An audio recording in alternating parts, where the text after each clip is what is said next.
universities to K through 12 education, to journalism, to government, to big business, to big tech, to entertainment, movies, TV, sports, music, to science. And it ends with China, which is a central nexus that is intertwined with all of them. And what the book does is two things. Number one, it explains how and why the extreme left took over these institutions.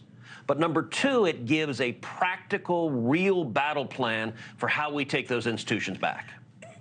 Perhaps unplanned, because obviously you wrote the book before the October 7th attacks and this sort of pro-Hamas movement that has grown in America.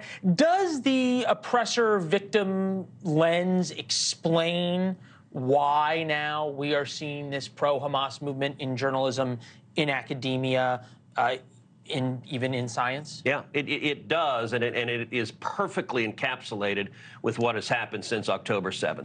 The problem right now is the leftists have they have defined Jews as oppressors, and they have coded Palestinians as victims. And so you are seeing the cultural Marxist emphatically supporting the violent revolution of the so-called victims. And we're seeing that in universities. We're seeing it with university faculties that can't bring themselves to defend Jewish students, to defend Jewish professors. We're seeing it with big tech, with TikTok, pushing pro-Hamas rhetoric. It is all of these institutions working together exactly as the book lays out. All right, so this idea, right, that the powerless are victims, therefore anything they do is virtuous, Marxist violent revolution, the raping's okay, the looting's okay, on and on and on and on.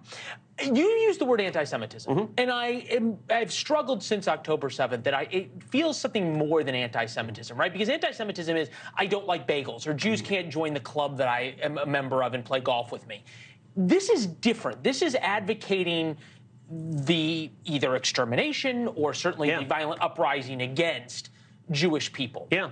Where's that come from? Well, listen, anti-Semitism is a vicious hatred that has existed on the planet for millennia. And you're right, some of the milder manifestations are things like excluding Jewish people from country clubs. Those are bad, but it's not murder. It's qualitatively different than the most grotesque manifestation we have seen, which is the Nazis during World War II erecting concentration camps and engaging in genocide, murdering 6 million Jews.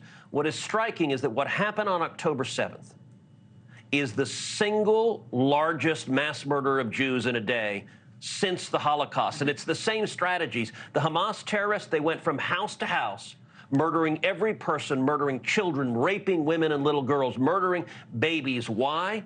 Because they were Jewish. And we saw, and the book explains this, all of the leftist fellow travelers, Black Lives Matter, which is an explicitly Marxist organization, it's explicitly anti-Semitic and anti-Israel. We saw Black Lives Matter chapters across the country celebrating the Hamas atrocities. We saw at my alma mater, Harvard, 35 student groups put out a statement that said every murder, every rape, every atrocity by Hamas is 100% the fault of Israel. We started the show talking about sort of this fallacy of appeasement, whether it be Lloyd Austin saying if only Israel was a little bit nicer to the Palestinians, then there would be peace when this war was over. It seems to also be extending into how the U.S. is dealing with the Iranian militias. Here's Jake Sullivan today after 75 now attacks on U.S. service members. Take a listen. But so far, retaliatory efforts from the U.S. to these kinds of strikes clearly have not been working. I mean, how concerning is that? We are going to take appropriate action in consultation with others, and we will do so at a time and place of our choosing. Okay, time and place of our choosing for the first 30 or 40 times sort of made sense. At what point are we going to have to resign ourselves that Americans are going to die before there is a time and place of the administration's choosing? And to be clear, Americans have died. Over 30 Americans were killed on October 7th. In addition to being a horrific attack on Israel, it's one of the worst terror attacks on America. And still held hostage, fair enough. We now have Iran and Iranian proxies. They've engaged in nearly 100 attacks on the United States, on the United States military since October 7th. And this administration has done nothing, worse than done nothing. This administration is funding these attacks under Joe Biden. roughly $100 billion flowed to the Ayatollah. The Biden administration, 3 of the top advisors to the lead Iran negotiator in the Biden administration were operatives that were actually working for the Iranian government. And look, this problem of cultural Marxism that I talk about in the book Unwoke, it suffuses the Biden administration. This administration is populated by radicals who hate Israel, who have undermined Israel at every stage. Go back to the morning of October 7th. As this horror was unfolding, at 3 o'clock in the morning, the U.S. State Department tweeted out that Israel, that there should be no military retaliation, no strikes, violence solves nothing. I denounced it at 3 in the morning. They deleted it within minutes. The next day, Tony Blinken, the Secretary of State, said the same things. Israel, do not retaliate. Again, I denounced it. Again, they deleted it. Go back, fast forward to today.